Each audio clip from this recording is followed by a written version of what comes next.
Hello बच्चों, आज के इस लेक्चर में आप सबका स्वागत है। शुरू करते हैं factors affecting the electrolytic conductance. Factors affecting the electrolytic conductance. अच्छा, इससे factors affecting the electrolytic conductance, इस टॉपिक को पढ़ने से पहले हमें एक छोटा सा कॉन्सेप्ट और पढ़ना पड़ेगा। वो क्या है? Types of electrolytes. यहां जो हम जिस सॉल्यूशन का यूज कर रहे हैं वो सॉल्यूशन किसका है? इलेक्ट्रोलाइट्स का। जैसे किस वाटर में हमने, सपोज ये वाटर है, इसमें हम क्या करते हैं? NaCl डिसॉल्व करते हैं और फिर इलेक्ट्रोड डिप करते हैं, इलेक्ट्रिसिटी फ्लो होती है। तो जो हम इसमें कंपाउंड बाहर से ऐड कर रहे हैं उसे हम क्या कहते हैं? इलेक्ट्रोलाइट। और यहां पे हमें दो तरह के इलेक्ट्रोलाइट्स पढ़ने, ठीक है? एक स्ट्रॉन्ग इलेक्ट्रोलाइट और दूसरा वीक इलेक्ट्रोलाइट। आप लोगों ने इसका नाम तो सुना ही होगा, या नहीं तो ये क्लास 12th का ही चैप्टर है, शायद क्लास 12 में या क्लास 11 में है, इक्विलिब्रियम, केमिकल इक्विलिब्रियम, ठीक है? वहां तो आप इलेक्ट्रोलाइट्स के बारे में बहुत ही अच्छे से पढ़ेंगे, बट यहाँ जितना आवश्यकता है मैं इलेक्ट्रोलाइट्स के बारे में उसे यहाँ पे एक्सप्लेन कर दूंगा, ठीक है? इलेक्ट्रोलाइट्स दो तरह के होते हैं, ठीक? पहला स्ट्रॉन्ग इलेक्ट्रोलाइट और दूसरा weak electrolyte.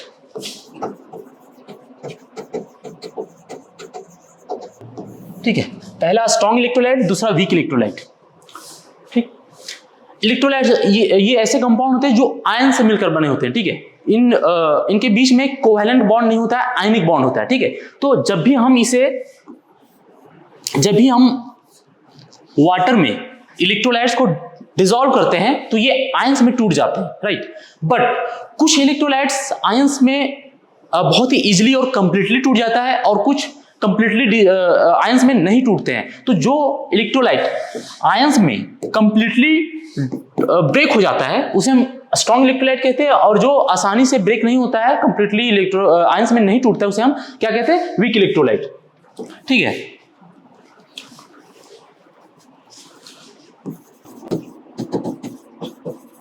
which completely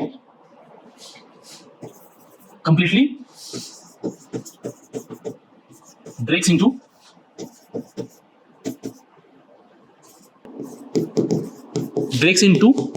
ions, उसे हम क्या कहते हैं? Strong electrolyte. और जो कंप्लीटली आयंस में नहीं टूटता उसे हम क्या कहते हैं? Weak electrolyte. which partially breaks into ions। जैसे हमने वाटर में सपोज कि हमने 10 आयन में हमने सपोज कि 100 इलेक्ट्रोलाइट्स के पार्टिकल्स को डिसॉल्व किया, ठीक है? अगर वो स्ट्रॉन्ग इलेक्ट्रोलाइट है, ठीक है, किसी कंटेनर में हमने 100 इलेक्ट्रोलाइटिक पार्टिकल्स को डिसॉल्व किया, अगर वो स्ट्रॉन्ग इलेक्ट्रोलाइट है तो लगभग 95 to 99 जो पार्टिकल्स है वो आयंस में टूट जाएगा, ठीक है? अगर हम यहाँ पे NaCl को ले लें तो ये एक स्ट्रॉन्ग इलेक्ट्रोलाइट होता है, ठीक है? तो ये क्या करेगा? लगभग 95 to 99 पार्टिकल जो है NaCl के, वो Na प्लस और Cl माइनस में ब्रेक हो जाएंगे। लेकिन अगर यही वीक इलेक्ट्रोलाइट है, फॉर एग्जाम्पल CH3COOH, तो ये वीक इलेक्ट्रोलाइट पार्शियली ब्रेक होगा आयंस में। ये लगभग 40 से 50 40 to 50% इसका जो है वो डिग्री ऑफ डिसोसिएशन होता है। ये जो आयंस में जो टूट रहे हैं उसे रिप्रेजेंट करते हैं हम किससे? डिग्री ऑफ डिसोसिएशन से, ठीक है? तो जो आयंस में टूट रहा है उसे हम किससे रिप्रेजेंट करते हैं? डिग्री ऑफ डिसोसिएशन से। तो स्ट्रॉन्ग इलेक्ट्रोलाइट जो होता है उसका डिग्री ऑफ डिसोसिएशन जो होता है, डिग्री ऑफ डिसोसिएशन, वो क्या होता है? हाई होता है। लेकिन इसका डिग्री ऑफ डिसोसिएशन क्या होता है? लो होता है। डिग्री ऑफ डिसोसिएशन क्या होता है? इसका लो होता है, ठीक? लगभग 90 to 99% के आसपास इसका डिग्री ऑफ डिसोसिएशन होता है। इसका डिपेंड करता है कि वो इलेक्ट्रोलाइट कैसा है, बट स्ट्रॉन्ग इलेक्ट्रोलाइट में बहुत ज्यादा इसका डिग्री ऑफ डिसोसिएशन होता है। इसके कुछ एग्जांपल्स मैं लिख दे रहा हूं यहाँ पे। एग्जांपल्स में हो जाएंगे NaCl, commonly use, most commonly use electrolyte, ठीक है, KCl, H2SO4, HNO3, nitric acid, ये क्या है, सल्फ्यूरिक एसिड, ये क्या है, HNO3 नाइट्रिक एसिड। और इसके एग्जांपल्स कुछ थे, NaOH, सोडियम हाइड्रोक्साइड, ये क्या है हमारा स्ट्रॉन्ग इलेक्ट्रोलाइट। और वीक इलेक्ट्रोलाइट का एग्जांपल क्या होगा, acetic acid, CH3COOH, formic acid, HCOH, और ETC और भी इसमें होंगे, ठीक है।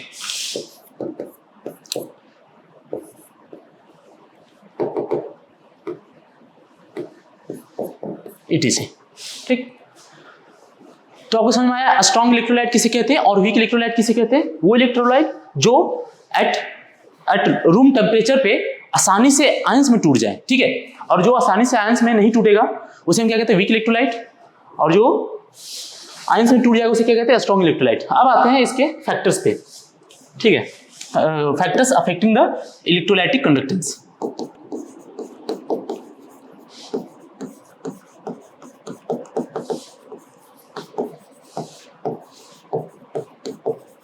इलेक्ट्रोलाइटिक कंडक्टेंस,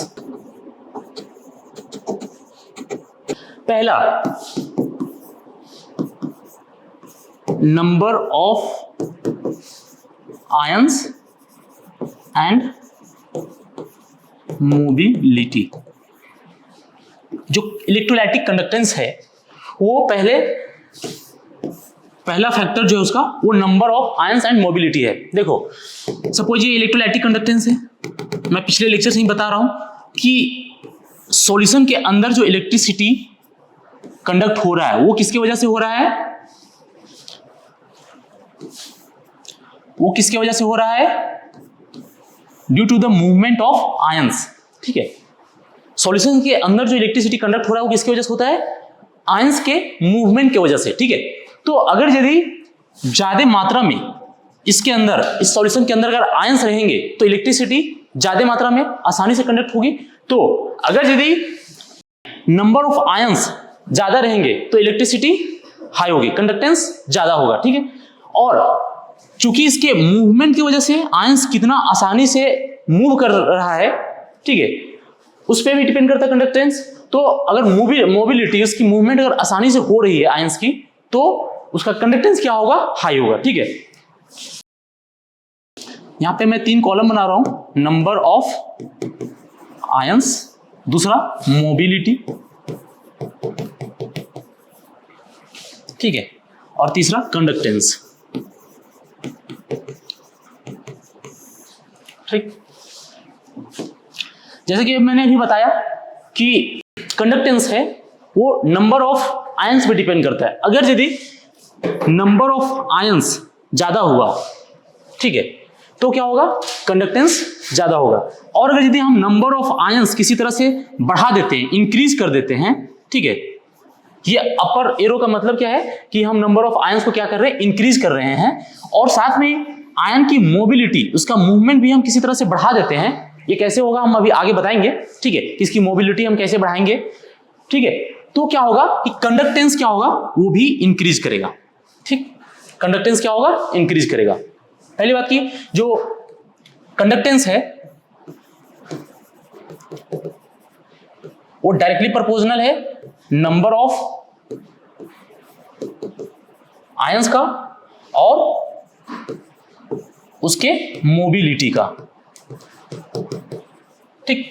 कंडक्टेंस क्या है, नंबर ऑफ आयंस और मोबिलिटी का डायरेक्टली प्रोपोर्शनल है। अगर यदि नंबर ऑफ आयंस हम बढ़ाएंगे तो उसका कंडक्टेंस बढ़ेगा और मोबिलिटी उसकी बढ़ेगी। आयन का मूवमेंट अगर आसानी से हो पा रहा है सॉल्यूशन के अंदर, उससे भी उसका क्या होगा, कंडक्टेंस बढ़ेगा, ठीक है।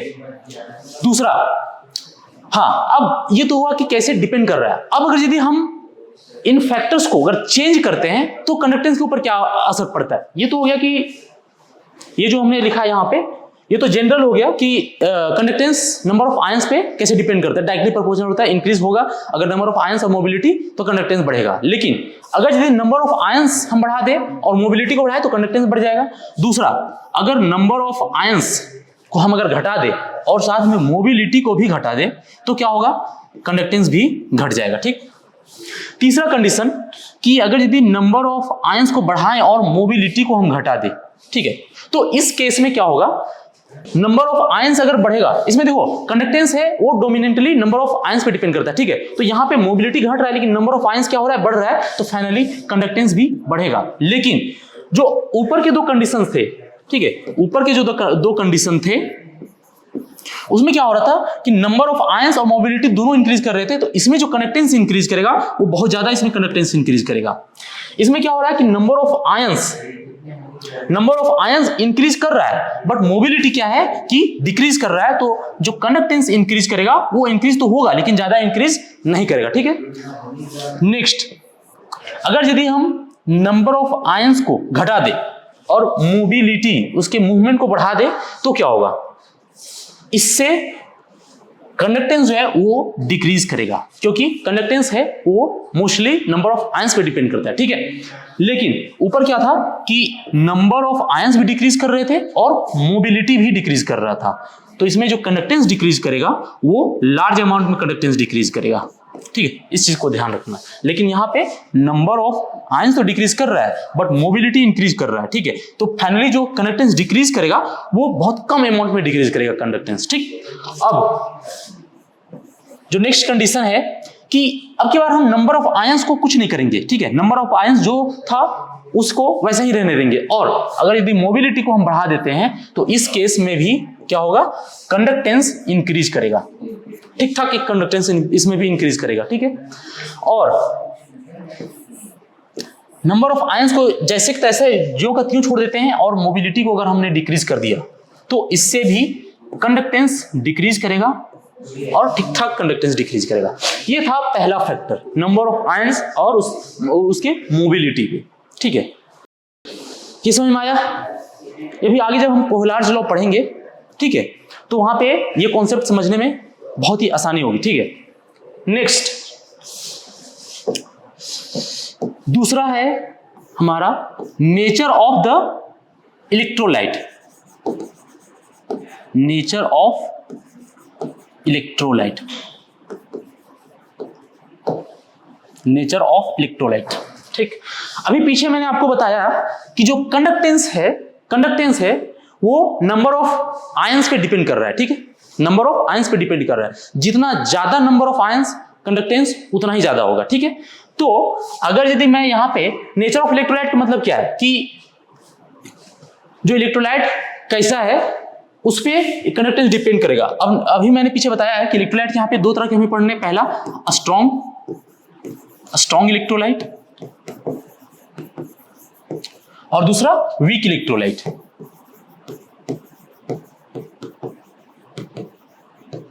ठीक। Strong electrolyte, weak electrolyte. Strong electrolyte में हमने क्या कहा कि इसका डिग्री ऑफ डिसोसिएशन जो है वो क्या होता है, लार्ज होता है। तो इसमें नंबर ऑफ आयंस, जब हम स्ट्रॉन्ग इलेक्ट्रोलाइट को वाटर में डिसॉल्व करेंगे तो नंबर ऑफ आयंस जो है वो ज्यादा अमाउंट में रहेगा स्ट्रॉन्ग इलेक्ट्रोलाइट में, और वीक इलेक्ट्रोलाइट में क्या होगा, कम अमाउंट में होगा, क्योंकि इसका डिग्री ऑफ डिसोसिएशन क्या है, लो है। ठीक है, तो इसमें क्या होगा कि इसका डिग्री ऑफ डिसोसिएशन क्या है, लार्ज है। ठीक। और इसका क्या होता है, डिग्री ऑफ डिसोसिएशन जो है वो क्या है, लो है, जिसकी वजह से क्या होगा कि जिसमें लार्ज डिग्री ऑफ डिसोसिएशन है उसमें क्या होगा, नंबर ऑफ आयंस क्या होंगे, लार्ज होगा, लार्ज अमाउंट में नंबर ऑफ आयंस होगा।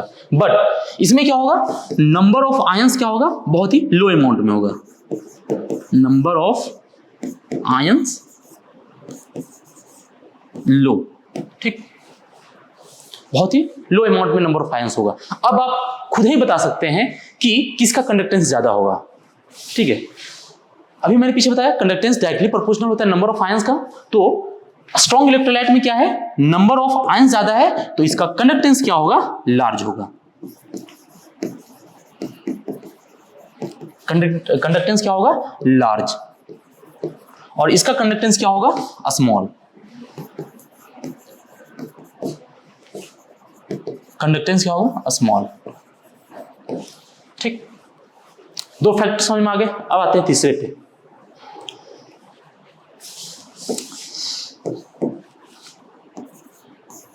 Effective size.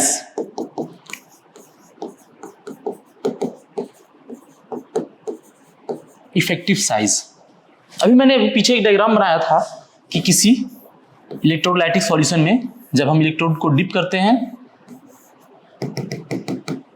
तो इलेक्ट्रिसिटी कंडक्ट कैसे होता है, due to movement of ions. अब आपको अगर पता है, ठीक है, कि सपोज कि कोई एक आयंस इतना बड़ा, एक कोई आयन है और कोई एक दूसरा आयन जो है वो इतना बड़ा है, ठीक है, ठीक, तो कौन सा आयन आसानी से मूव करेगा, किसका मोबिलिटी सबसे ज्यादा होगी? ऑब्वियसली जो छोटा आयन होगा, ठीक है, उसका मोबिलिटी क्या होगा, ज्यादा होगा।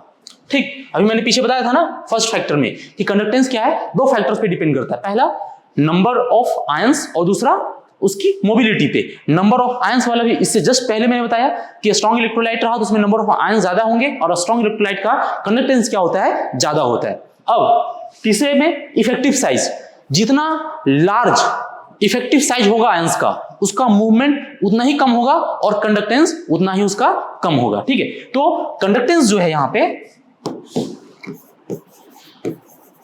कंडक्टेंस जो है वो डायरेक्टली प्रोपोर्शनल, इनवर्सली प्रोपोर्शनल है इफेक्टिव साइज का। ठीक है, क्यों? क्योंकि जितना लार्ज साइज रहा उसको मूव होने में उतना ही ज्यादा दिक्कत होगा, और जितना ज्यादा उसे मूव होने में दिक्कत होगा कंडक्टेंस की वैल्यू उतना ही क्या होगी, कम होगी। ठीक है, मैंने भी यहाँ पे एक एग्जांपल से बताया कि एक आयंस छोटा वाला है और एक आयंस देखो ये लार्ज आयंस है। ठीक है, तो इसको मूव होने में बहुत ज्यादा परेशानी होगी, जिसकी वजह से क्या होगा कि जो आयंस बहुत ही लार्ज अमाउंट में है, लार्ज साइज में है, उसका कंडक्टेंस की वैल्यू क्या होगी, लो होगी। ठीक है, कंडक्टेंस क्या, inversely proportional of effective size. अगर यदि इफेक्टिव साइज जो है क्या है, अगर लार्ज है, ये अपर एरो मतलब लार्ज, तो इस केस में कंडक्टेंस क्या होगा, कंडक्टेंस क्या होगा, लो। ठीक, और अगर यदि इफेक्टिव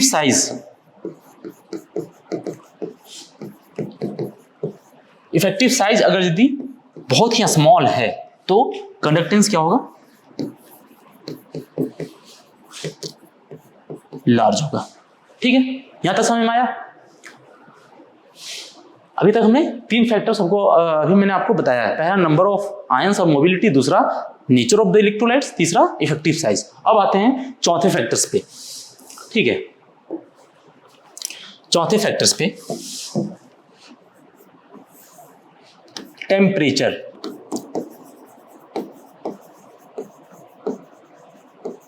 टेम्परेचर, आप सबको शायद ये पता होगा कि जब भी हम किसी सिस्टम को, अगर हम यहाँ पे कंसीडर कर ले कि कोई एक इलेक्ट्रोलाइटिक सॉल्यूशन है, ठीक है, इसमें ये वाटर है और अगर यदि इसमें हमने क्या डाल दिया, NaCl का पार्टिकल, ठीक है, NaCl इसमें डिसॉल्व कर दिया।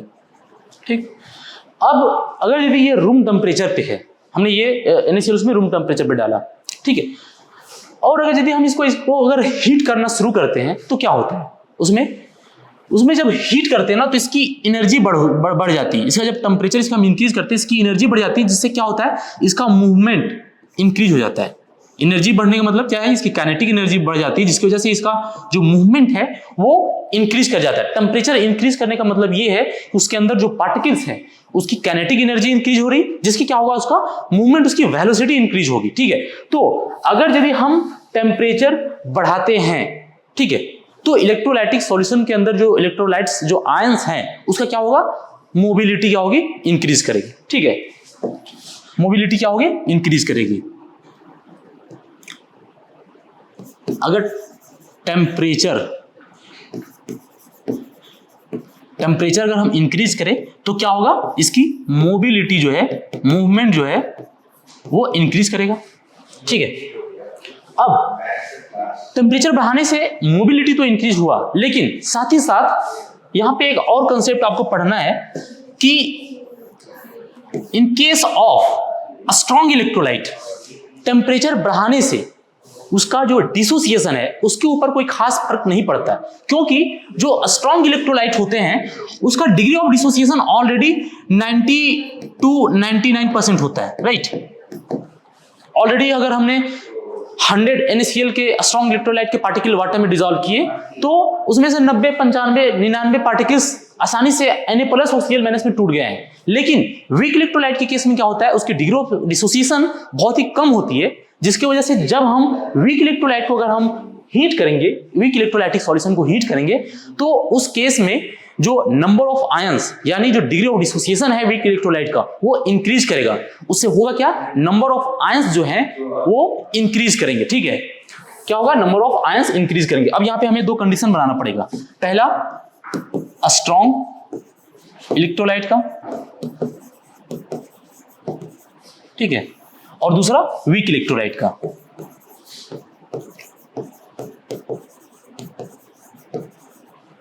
ठीक, और जो मैंने पहला कंडीशन लिखा है कि टेम्परेचर इंक्रीज करने से इसकी मोबिलिटी इंक्रीज करेगी, वो स्ट्रॉन्ग में भी इंक्रीज करेगा, वीक में भी इंक्रीज करेगा, ठीक है। जब हम टेम्परेचर इंक्रीज करेंगे, ठीक है, तो क्या होगा, इसकी मोबिलिटी इंक्रीज करेगी, ठीक। लेकिन जब हम स्ट्रॉन्ग इलेक्ट्रोलाइट के सॉल्यूशन को अगर हीट करेंगे तो इसमें कोई खास नंबर ऑफ आयंस में चेंज नहीं आएगा, क्योंकि ये स्ट्रॉन्ग इलेक्ट्रोलाइट है और इसका डिग्री ऑफ डिसोसिएशन हाई होता है। तो इसमें क्या होगा, degree of dissociation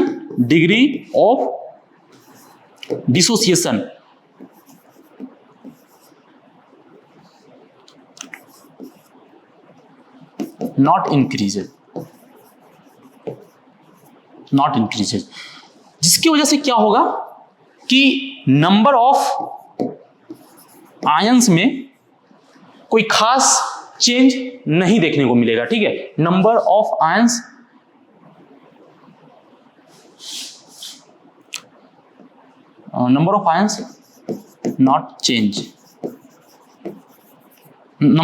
not increases.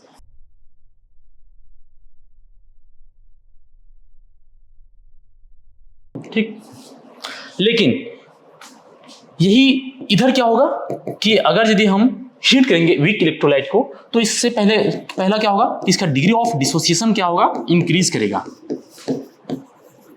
Increases, जिससे क्या होगा कि नंबर ऑफ आयंस जो हैं, आयंस इंक्रीजेस, ठीक है। ठीक, यहां तो समझ में आया। वीक इलेक्ट्रोलाइट के केस में क्या होगा, नंबर ऑफ आयंस इंक्रीज करेंगे, उसका डिग्री ऑफ डिसोसिएशन इंक्रीज होगा हीट करने के बाद। तो चूंकि इसमें नंबर ऑफ आयंस में कोई खास चेंज नहीं आ रहा है, लेकिन फिर भी टेम्परेचर इंक्रीज करने से देखो मोबिलिटी है जो आयंस की वो बढ़ रही है, जिसकी वजह से कंडक्टेंस में चेंज तो आएगा, कंडक्टेंस इंक्रीज तो करेगा, लेकिन इसमें वीक इलेक्ट्रोलाइट के केस में कंडक्टेंस जितना इंक्रीज करेगा उतना इसमें इंक्रीज नहीं होगा, ठीक है। तो कंडक्टेंस तो इंक्रीज होगा, कंडक्टेंस इंक्रीजेस, ठीक है। इसमें भी क्या होगा, कंडक्टेंस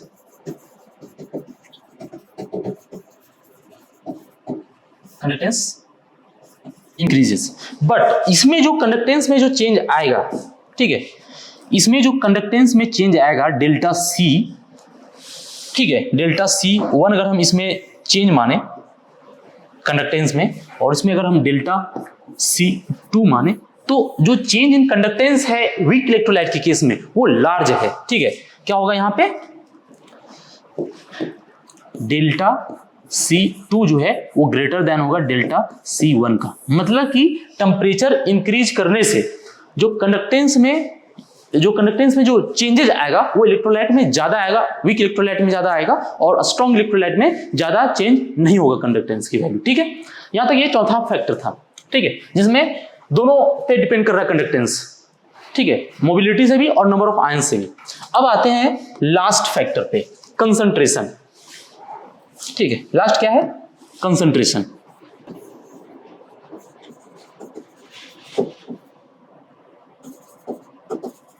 कंसंट्रेशन। ठीक, अब कंसंट्रेशन का इफेक्ट जो है कंडक्टेंस के ऊपर देखने से पहले हमें ये सोचना पड़ेगा कि आखिर कंसंट्रेशन को हम चेंज कैसे कर रहे हैं। ठीक है, तो यहां पे हम क्या करेंगे, कंसंट्रेशन को चेंज करने के लिए क्या करेंगे, हम डाइल्यूशन करेंगे। उस सपोज कि कोई एक सॉल्यूशन है,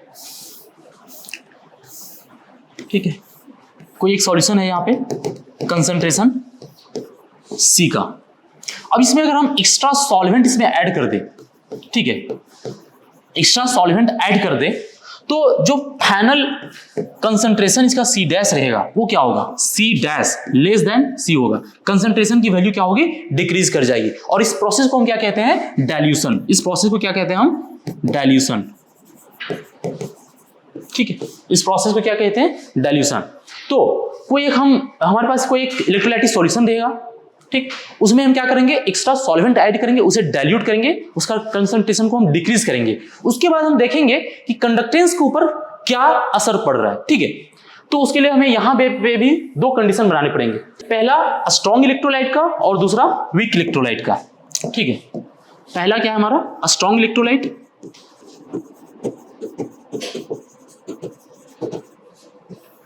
और दूसरा क्या है हमारा, वीक इलेक्ट्रोलाइट।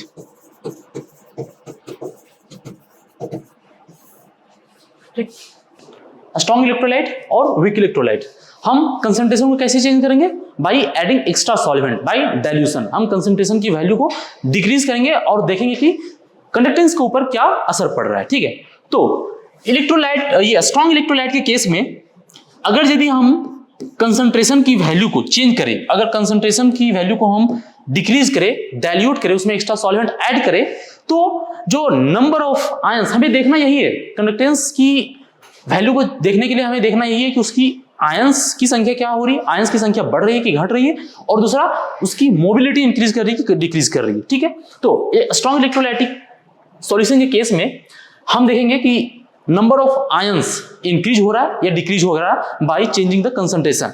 तो अगर यदि हम डाइल्यूशन करते हैं किसी स्ट्रॉन्ग इलेक्ट्रोलाइट के सॉल्यूशन को बाय एडिंग एक्स्ट्रा सॉल्वेंट, तो इसमें जो नंबर ऑफ आयंस है वो कोई खास चेंज नहीं होगा, no more change in, no large change in number of ions.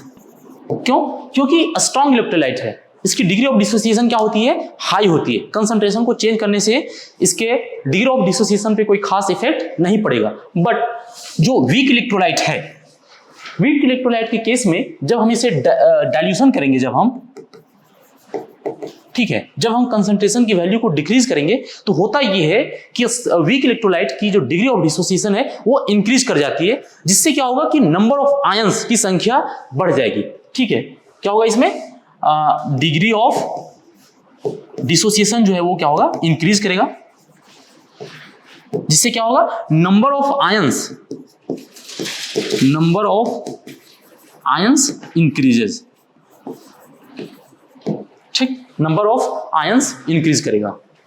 ठीक है, अब दूसरी बात कि मोबिलिटी पे क्या असर पड़ेगा। अगर यदि हम किसी इलेक्ट्रोलाइटिक सॉल्यूशन को डाइल्यूट करते हैं, तो उसमें जो आयंस की जो मोबिलिटी है उस पर क्या असर पड़ेगा, वो चाहे स्ट्रॉन्ग इलेक्ट्रोलाइट का सॉल्यूशन हो या वीक इलेक्ट्रोलाइट का सॉल्यूशन हो, डाइल्यूशन के बाद जो मोबिलिटी है वो दोनों के केस में इंक्रीज ही करता है। ठीक है, ये बात हमेशा याद रखना कि क्या होगा, इसमें भी मोबिलिटी जो है वो इंक्रीज करेगा, इंक्रीजेस। क्या होगा, मोबिलिटी इंक्रीज करेगा, और इसमें भी क्या होगा, मोबिलिटी इंक्रीजेस। ठीक, तो अब बताओ कि कंडक्टेंस की वैल्यू क्या होगी दोनों केस में कंडक्टेंस की वैल्यू इंक्रीज करेगी, बट जो change in conductance strong electrolyte के केस में है वो उससे ज्यादा चेंज किस में आएगा, वीक इलेक्ट्रोलाइट के केस में। जैसा भी मैंने पिछले कंडीशन में हमने बताया, ठीक है, कि जब टेम्परेचर बढ़ा रहे हैं तो number of ions strong electrolyte के केस में कोई खास उसमें चेंज नहीं आ रहा है, बट मोबिलिटी इंक्रीज कर रही है। वहीं वीक इलेक्ट्रोलाइट के केस में नंबर ऑफ आयंस भी इंक्रीज कर रहा है और मोबिलिटी भी इंक्रीज कर रही है। फाइनल जो कंडक्टेंस इंक्रीज करेगा वो इसके कंपैरिजन में, स्ट्रॉन्ग के कंपैरिजन में वीक में कंडक्टेंस की वैल्यू ज्यादा चेंज होगी। बात समझ में आई? सिमिलरली यहां भी होगा कि स्ट्रॉन्ग के केस में क्या होगा, नंबर ऑफ जो आयंस है वो कोई खास चेंज नहीं होगा, बट मोबिलिटी थोड़ी सी इंक्रीज करेगी, क्योंकि जब डाइल्यूशन करेंगे सॉल्वेंट बढ़ जाएगा। ठीक है, जैसे मैं यहां पे एक एग्जांपल देता हूं तुम्हें। ठीक है, सपोज कि यहाँ पे ये नंबर ऑफ पार्टिकल्स हैं, इसमें नंबर ऑफ आयंस है, इसमें इतना पूरा डेंस भरे हुए। ठीक है, तो सब अगर यदि यहाँ का ये एक आयंस यहाँ जाना चाहे तो उसको आसपास की जो आयंस है उससे उसको स्टेरिक हिंड्रेंस, ठीक है, क्राउडिंग, उसको फेस करके आगे जाना पड़ेगा। लेकिन वही इसमें हम एक्स्ट्रा सॉल्वेंट अगर ऐड कर दें तो क्या होगा, एक्स्ट्रा सॉल्वेंट अगर हम ऐड कर दें तो जो सॉल्यूशन का लेवल है वो थोड़ा सा बढ़ गया। अब देखो, इसमें किसी आयन को मूव करने में ज्यादा दिक्कत होगा, लेकिन इसमें किसी आयंस को मूव करने में ज्यादा दिक्कत नहीं होगा, क्योंकि देखो इसमें नंबर ऑफ पार्टिकल्स थोड़ा सा दूर दूर हो गया है। तो कोई भी आयंस अगर मूव करना चाहेगा तो आसानी से एक जगह से दूसरी जगह पे जा सकता है। तो फाइनली क्या होगा कि कंसंट्रेशन घटाने से, एक्स्ट्रा सॉल्वेंट ऐड करने से क्या होगा, उसकी मोबिलिटी जो है वो इंक्रीज करेगी। ठीक है, यहां तक समझ में आया? तो क्या होगा, वीक के केस में भी इंक्रीज करेगा मोबिलिटी और स्ट्रॉन्ग के केस में भी मोबिलिटी इंक्रीज करेगा, बट नंबर ऑफ आयंस जो है वो स्ट्रॉन्ग के केस में ज्यादा नहीं बढ़ेगा, वीक के केस में नंबर ऑफ आयंस ज्यादा बढ़ेगा। तो इसमें भी कंडक्टेंस की वैल्यू बढ़ेगी, कंडक्टेंस क्या होगा, इंक्रीज करेगा। ठीक है, इंक्रीज है, इसमें भी कंडक्टेंस इंक्रीज करेगा।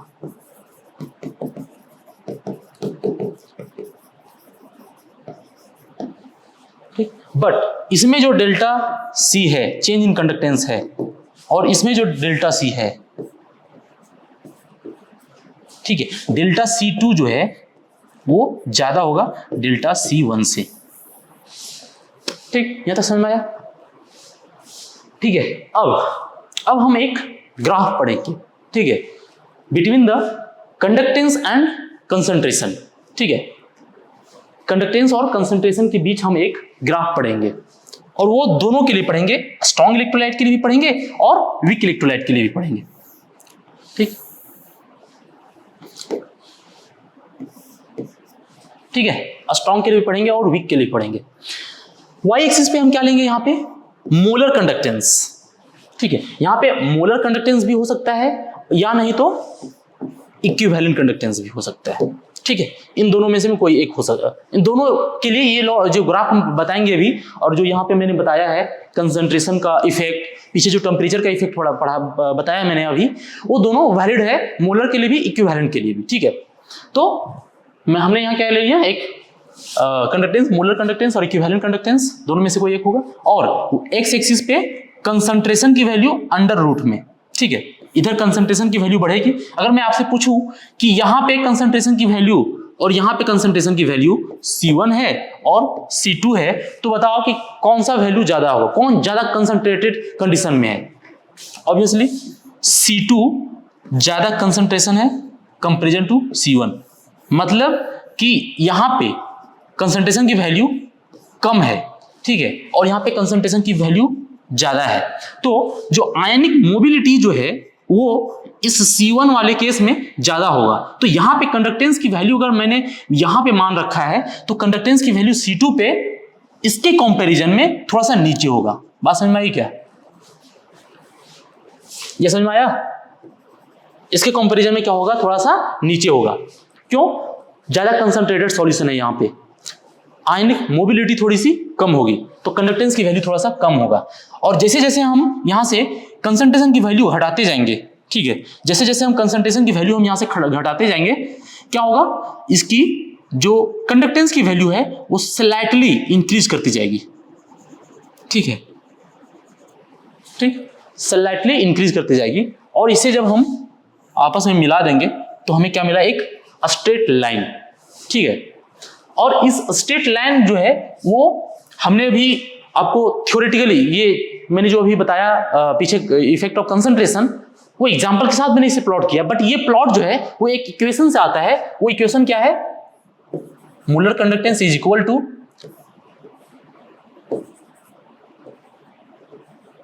इसे कहते हैं molar conductance at infinite dilution minus B under root C.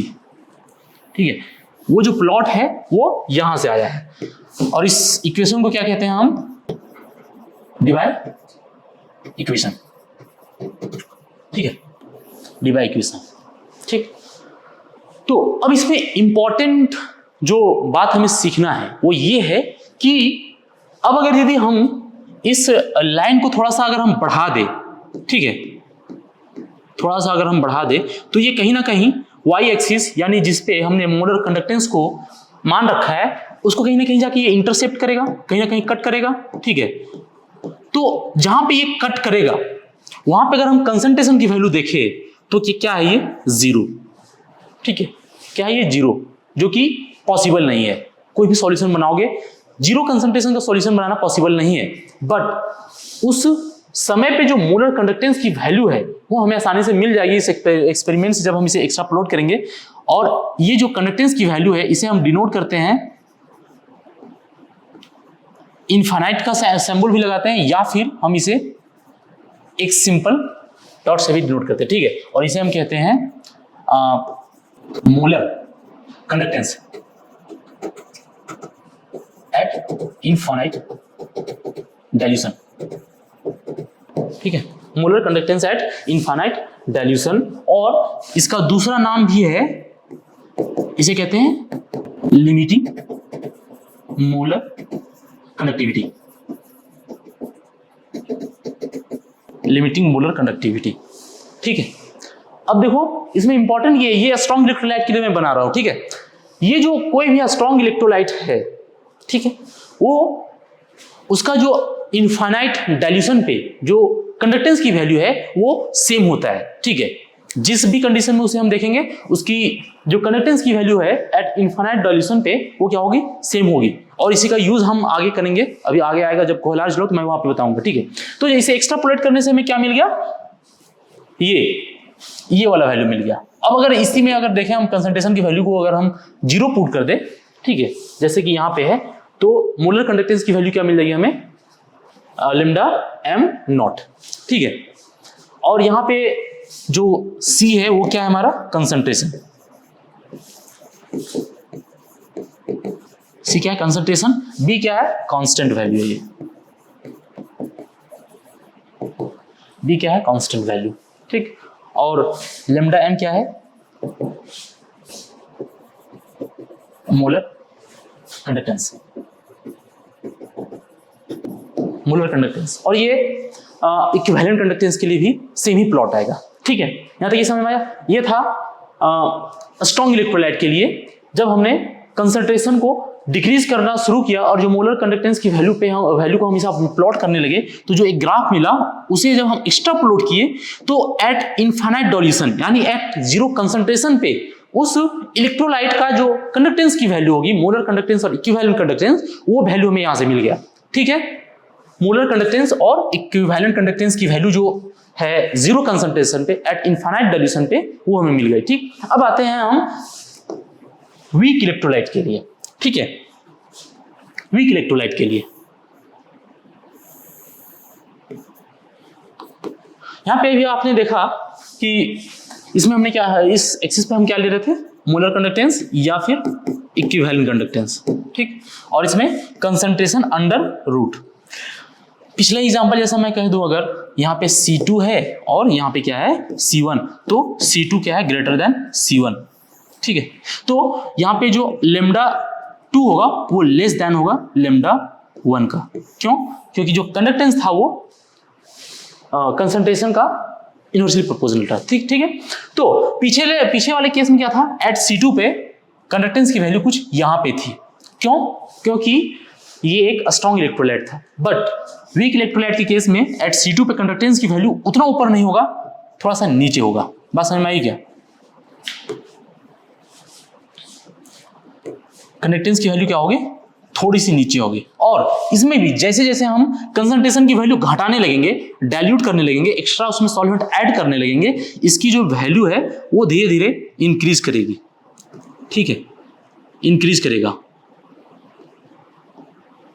ठीक, लेकिन ये जैसे ही ज्यादा डिक्रीज होगा इसका कंसंट्रेशन की वैल्यू, ये अचानक बहुत ही ज्यादा हाई हो जाएगा, और जब हम इसको एक्स्ट्रापोलेट करेंगे तो ये वाई एक्सिस को कहीं भी कट नहीं करेगा, ठीक है, वाई एक्सिस को ये ग्राफ कहीं भी कट नहीं करेगा, और इसके वजह से हमें वीक इलेक्ट्रोलाइट का जो कंडक्टेंस है एट इनफाइनाइट डाइल्यूशन पे वो नहीं मिलेगा, ठीक है। यहां पे जो हमें एक एक्स्ट्रा टर्म जो मिला है, ये इलेक्ट्रोलाइटिक, ये molar conductance at infinite dilution पे स्ट्रॉन्ग इलेक्ट्रोलाइट के लिए तो हमें आसानी से मिल गया, इस ग्राफ को एक्स्ट्रापोलेट कर दिए, बट वीक इलेक्ट्रोलाइट के केस में अब इस ग्राफ को चाहे जितना एक्स्ट्रापोलेट करें, चाहे जितना हम ऊपर तक ले जाए, ये वाई एक्सिस के पैरेलल हो जाता है, ठीक है। तो हमें कहीं पे ये वाई एक्सिस को कट नहीं करता है, और वीक इलेक्ट्रोलाइट के केस में हमें एट इनफाइनाइट डाइल्यूशन पे उस इलेक्ट्रोलाइट का कंडक्टेंस क्या होगा वो हमें नहीं मिलता, ठीक है। और इसी को फाइंड करने के लिए हम पढ़ते हैं क्या, कोहलार्ज लॉ। बात समझ में आई कि कोहलार्ज लॉ क्यों पढ़ते हैं, ताकि हम वीक इलेक्ट्रोलाइट का जो कंडक्टेंस है एट इनफाइनाइट डाइल्यूशन पे उसे कैलकुलेट कर सकें। इसका मतलब क्या कि कोहलार्ज लॉ सिर्फ वीक इलेक्ट्रोलाइट के लिए वैलिड है, नहीं, कोहलार्ज लॉ जो है वो स्ट्रॉन्ग और वीक दोनों के लिए वैलिड है, बट हम कोहलार्ज लॉ की मदद से वीक इलेक्ट्रोलाइट का इलेक्ट्रोलाइटिक कंडीशन कंडक्टेंस जो है वो आसानी से कैलकुलेट कर सकते हैं, ठीक। तो यहां पे ये ग्राफ समझ में आया। इस ग्राफ की मदद से हम अगर यदि ये कैलकुलेट करना चाहे तो हम कैसे कैलकुलेट, नहीं मिलेगा। दिस इज क्या है, ये हमारा, यही तो हमारा प्रॉब्लम है, और इसी को हम सॉल्व करेंगे किसमें, कोहलार्ज लॉ में।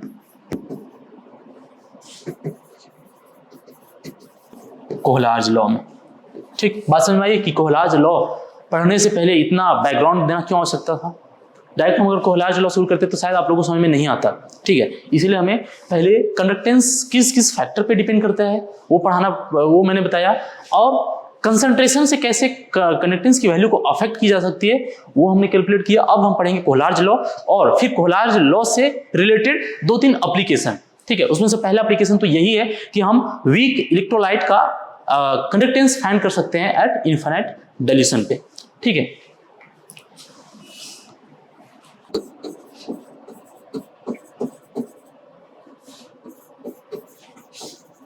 कोहलार्ज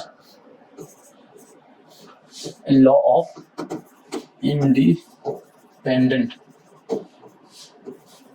माइग्रेशन, ठीक है। जैसा अभी मैंने यहाँ पे हेडिंग लिखा, इंडिपेंडेंट माइग्रेशन ऑफ आयंस, ठीक है। इसमें 2 नए टर्म आए, पहला इंडिपेंडेंट माइग्रेशन, ठीक है। इसके मतलब, इसके बारे में हम समझते हैं, क्योंकि ये जो कोहलार्ज लॉ है ये कहीं ना कहीं डील कर रहा है कंडक्टेंस की वैल्यूज को कैलकुलेट करने का। इस लॉ की मदद से हम कंडक्टेंस की वैल्यू हम कैलकुलेट करने की कोशिश करेंगे एट इनफाइनाइट डाइल्यूशन पे। एट इनफाइनाइट डाइल्यूशन पे क्या होगा कि जो कोई भी आयंस जो है वो मूव कर रहा है ना, उसके ऊपर उसके नेबरिंग आयंस का, ठीक है, उसके इन्वायरमेंट का, उस आयन के मूवमेंट के ऊपर कोई खास इफेक्ट नहीं पड़ता है, वो इंडिपेंडेंटली मूव कर रहा है। इसलिए हम इसे क्या कहते हैं, Kohlrausch's law of independent migration of ions, ठीक है। क्योंकि हम एट इनफाइनाइट डाइल्यूशन पे ये सारी वैल्यू कैलकुलेट कर रहे होते हैं, ठीक। तो ये है कोहलार्ज लॉ। कोहलार्ज लॉ का स्टेटमेंट में लिखता हूं, उसके बाद फिर एग्जांपल से इसको एक्सप्लेन करूंगा मैं। इसका एग्जांपल लेने से पहले मैं इसका स्टेटमेंट लिख देता हूं ताकि आपको समझने में आसानी होगा, ठीक है। The limiting molar conductance of an electrolyte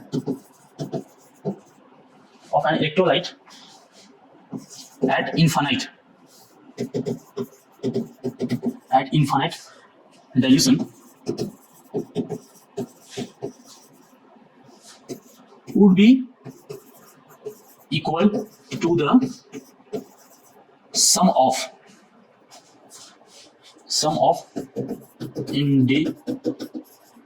indivisible limiting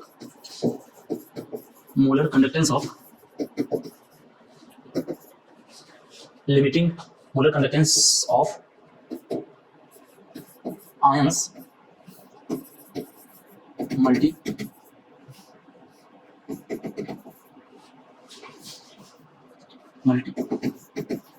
multiplied by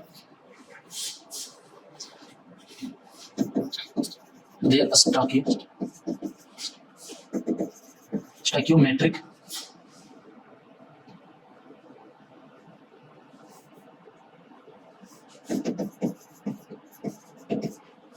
coefficient. ठीक है, ये है कोलार्ज लॉ। ठीक, अब आते सीधा इसके एग्जाम्पल पे कि आखिर ये कहना क्या चाह रहा है। ठीक है, कि कोई एक इलेक्ट्रोलाइट मैंने कंसीडर किया NaCl। ठीक, तो इस इलेक्ट्रोलाइट का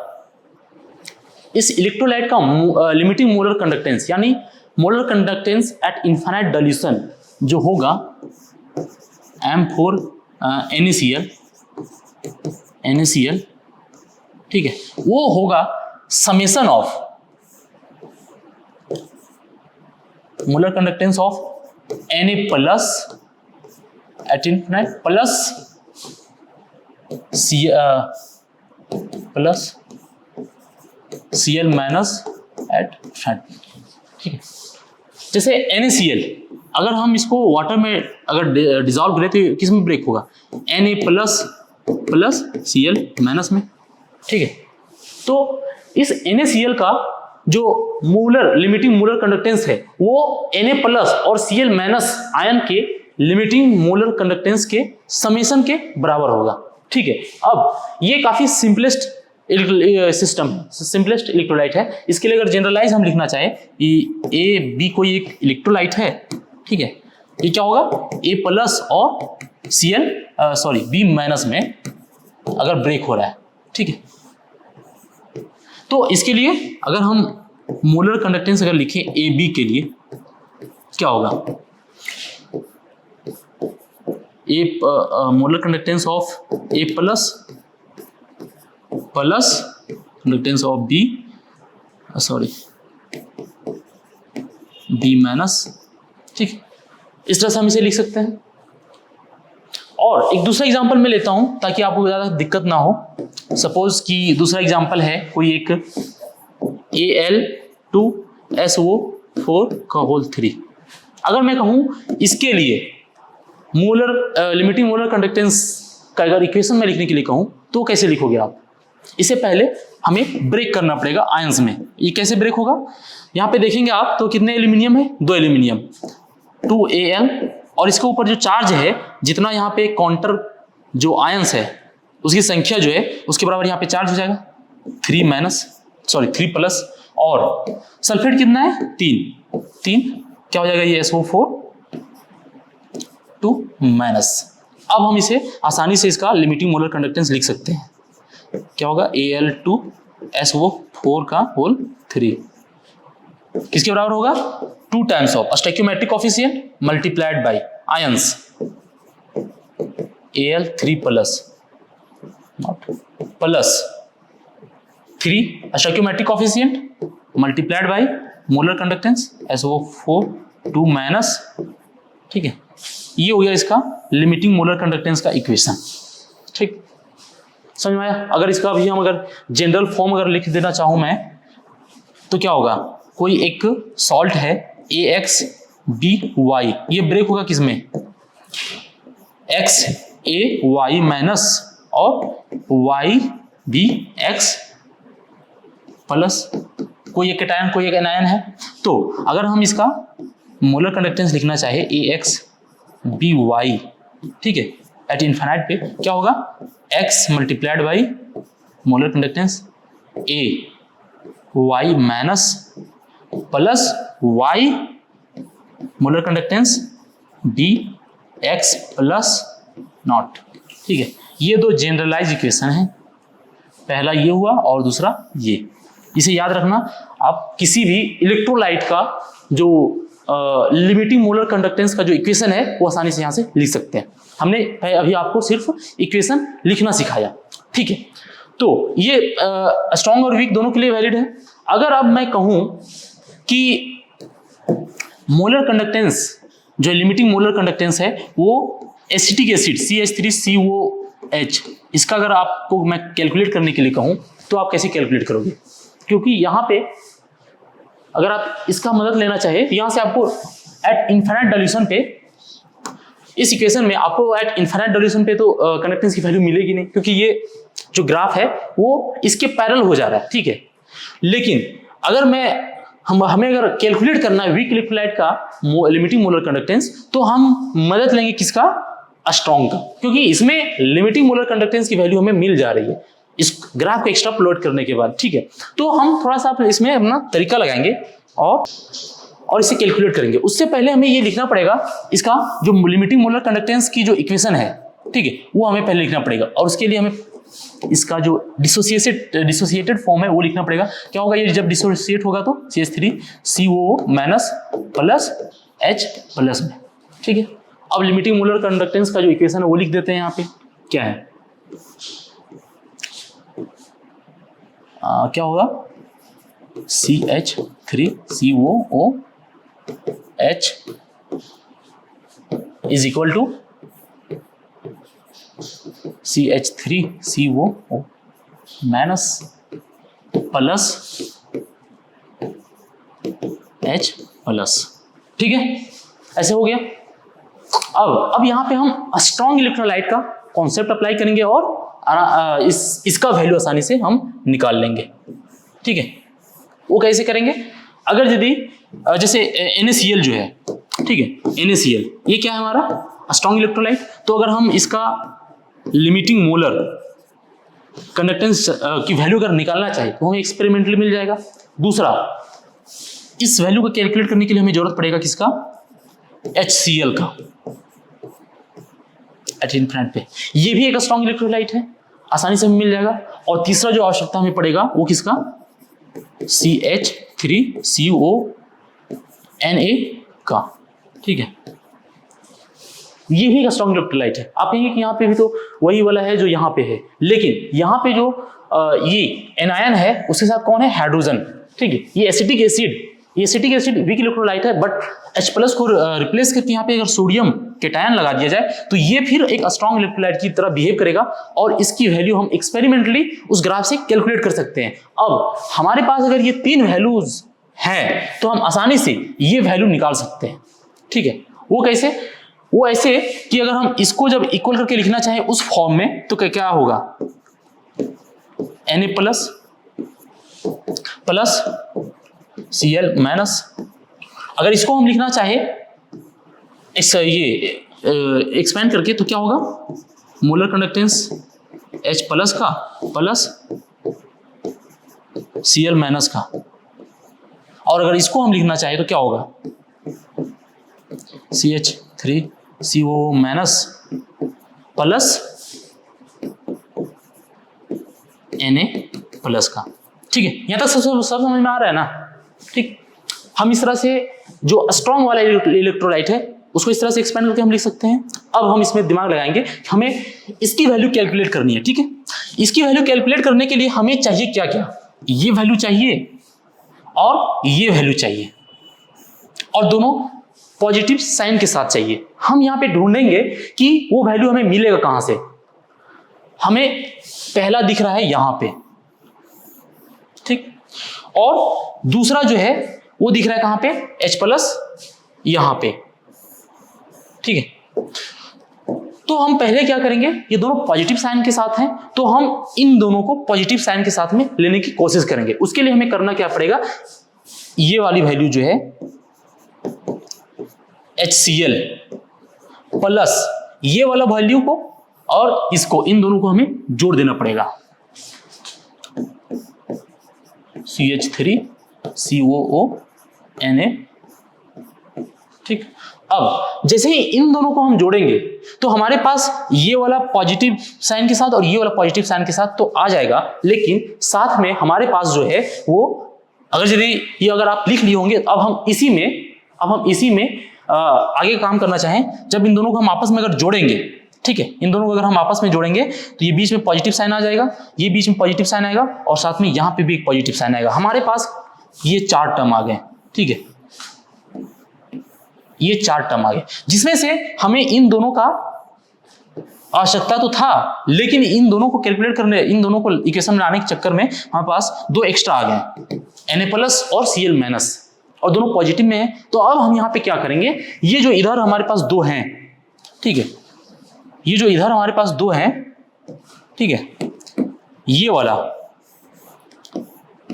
अगर यदि हम इस इक्वेशन में इस पूरे में अगर यदि हम इन दोनों को ले जाकर के माइनस कर दे, ठीक है, यहां पे इसको अगर यहां माइनस कर दे, माइनस NaCl, तो क्या होगा, इसको इक्वल करके लिखेंगे तो मोलर Na प्लस, और ये माइनस में होगा और यहाँ पे माइनस में साथ में आ जाएगा Cl माइनस। ठीक, अब देखें कि हमने क्या किया है, उसको माइनस में किया है, तो अब यहाँ पे हमें क्या करना पड़ेगा, माइनस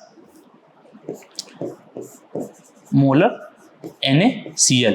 ठीक, अब हम देखते हैं इससे क्या होगा कि ये वाला वैल्यू और ये वाला कट जाएगा और ये वाला यहाँ से ये वाला कट जाएगा, और हमें फाइनली हमारे पास इक्वेशन में क्या क्या बचेगा, H प्लस और CH3COO माइनस, जो कि किसके बराबर है, इसके बराबर है, और ये फाइनल क्या हो जाएगा हमारा CH3COOH।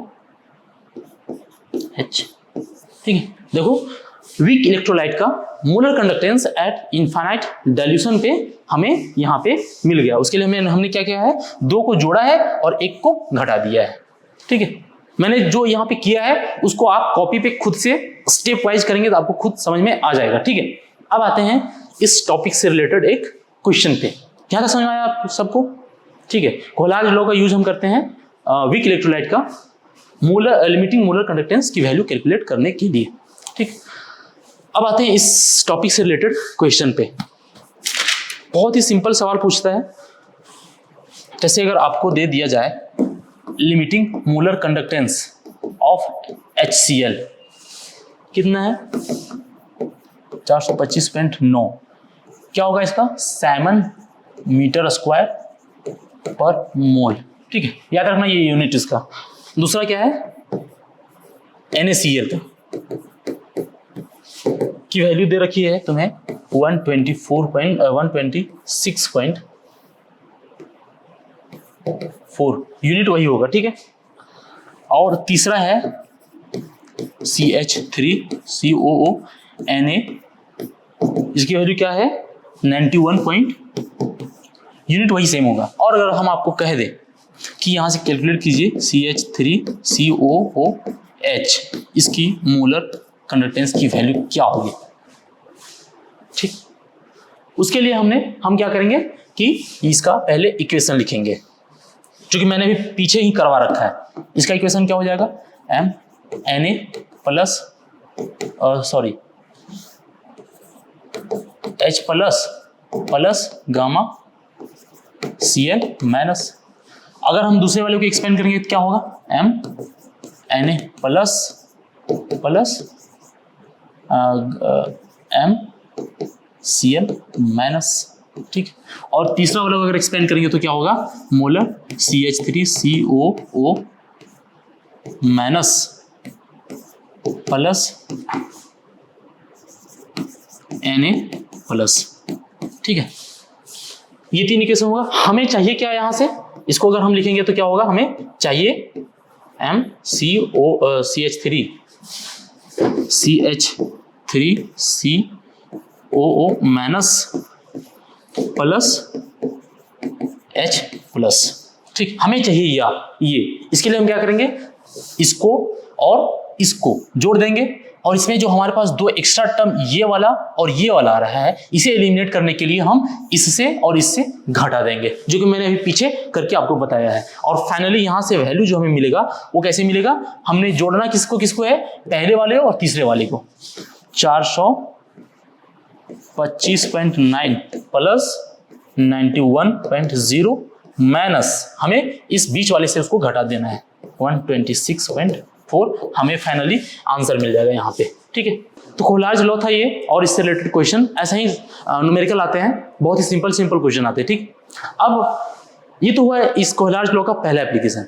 अब आते हैं इसके दूसरे एप्लीकेशन पे। ठीक है, दूसरा एप्लीकेशन इसका क्या है, हम इसका दूसरा एप्लीकेशन कोहलाज लॉ का यूज हम करते हैं डिग्री ऑफ डिसोसिएशन कैलकुलेट करने के लिए। डिग्री ऑफ डिसोसिएशन कैलकुलेट करने के लिए कैसे कैलकुलेट करते हैं, कोई भी हमारे पास एक इलेक्ट्रोलाइट है, ठीक है, कोई भी एक इलेक्ट्रोलाइट है, डिग्री ऑफ डिसोसिएशन अल्फा से डिनोट करते हैं, ठीक है। कोई भी एक इलेक्ट्रोलाइट होगा, ठीक, उसका दिए गए कंसंट्रेशन की वैल्यू पे जो मोलर कंडक्टेंस की वैल्यू होगी उसे हम ऊपर लिखेंगे, ठीक है, और उसे डिवाइड कर देंगे एट उस इलेक्ट्रोलाइट का एट इनफाइनाइट डाइल्यूशन पे जो मोलर कंडक्टेंस की वैल्यू होगी उससे। ये जो हमारा रेशियो है वो क्या दे देगा हमें, डिग्री ऑफ डिसोसिएशन, ठीक है, समझ में आया। अब नेक्स्ट एप्लीकेशन है इसका, हाँ, नेक्स्ट इसका जो एप्लीकेशन है वो है वीक इलेक्ट्रोलाइट का, to calculate the dissociation constant of weak electrolyte,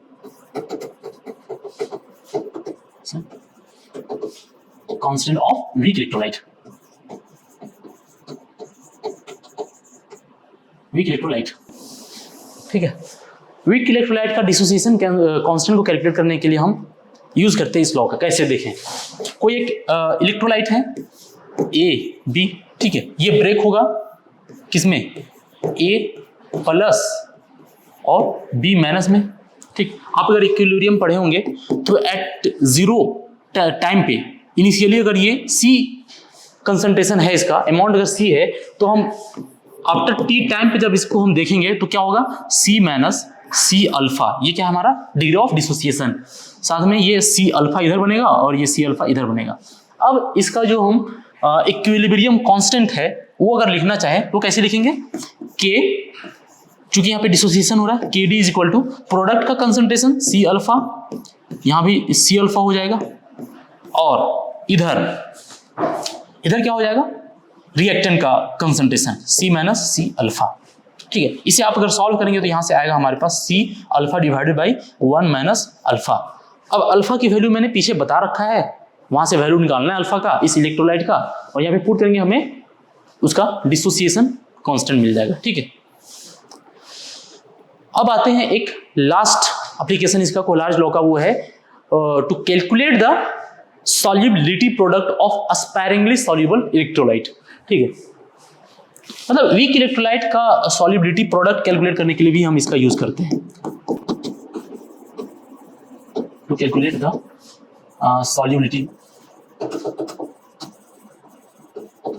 solubility product of sparingly soluble electrolyte,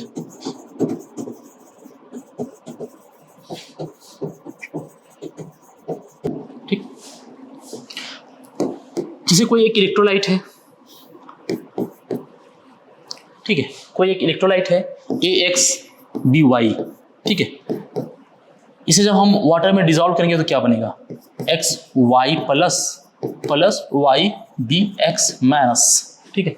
और फिर सेम जैसा मैंने पीछे भी किया था, इनिशियली क्या होगा, ये S होगा, इसकी सॉल्युबिलिटी S होगी, बट एट टाइम T पे क्या हो जाएगा इसका, S minus alpha S minus X plus YS, क्योंकि इधर बन क्या रहा है SX और YS, ठीक है। इससे ये दो बन रहे हैं तो यहाँ पे जो है हमें घटाना पड़ेगा इन दोनों से, ठीक है, मैंने घटा दिया। अब यहाँ पे हम लिखते हैं KSP सॉल्युबिलिटी प्रोडक्ट। इसमें पीछे वाले में क्या हो रहा था कि हम डिवाइड कर रहे थे रिएक्टेंट के कंसंट्रेशन से, यहाँ पे हमें सिर्फ प्रोडक्ट का कंसंट्रेशन का मल्टीप्लीकेशन लेना पड़ेगा, ठीक है। SX power X and YS, यहाँ से Y, इसे सॉल्व करेंगे तो क्या होगा, X का पावर X और Y का पावर Y, S का X प्लस Y। हमें KSP ये वैल्यू कैलकुलेट करनी है, ये वाली वैल्यू। इसके लिए हमें X और Y की वैल्यू जो है स्टोइकियोमेट्रिक कोएफिशिएंट हमें मिल जाएगा उस इलेक्ट्रोलाइट से ही, हमें वैल्यू कैलकुलेट करना फाइनली इसका, ठीक है। अब ये जो इलेक्ट्रोलाइट है जिस सॉल्यूशन में डिसॉल्व किए हैं उस इलेक्ट्रोलाइटिक सॉल्यूशन का कुछ ना कुछ हमारे पास मोलर कंडक्टेंस की वैल्यू आएगी, ठीक है। मोलर कंडक्टेंस की वैल्यू आएगी, इसको हम इस इक्वेशन में पुट करेंगे, यहाँ कंसंट्रेशन की जगह पे S की वैल्यू पुट करेंगे, ठीक है। अब यहाँ से हम S की वैल्यू निकाल सकते हैं ना, डिवाइडेड बाय मोलर, ठीक है, ठीक। यहाँ से हमें S की वैल्यू मिल जाएगी, S की वैल्यू मिला के यहाँ पे पुट कर देंगे, हमें फाइनली सॉल्युबिलिटी प्रोडक्ट मिल जाएगा, ठीक। आज के लिए नहीं, फिर हम मिलेंगे नेक्स्ट लेक्चर में। Thank you.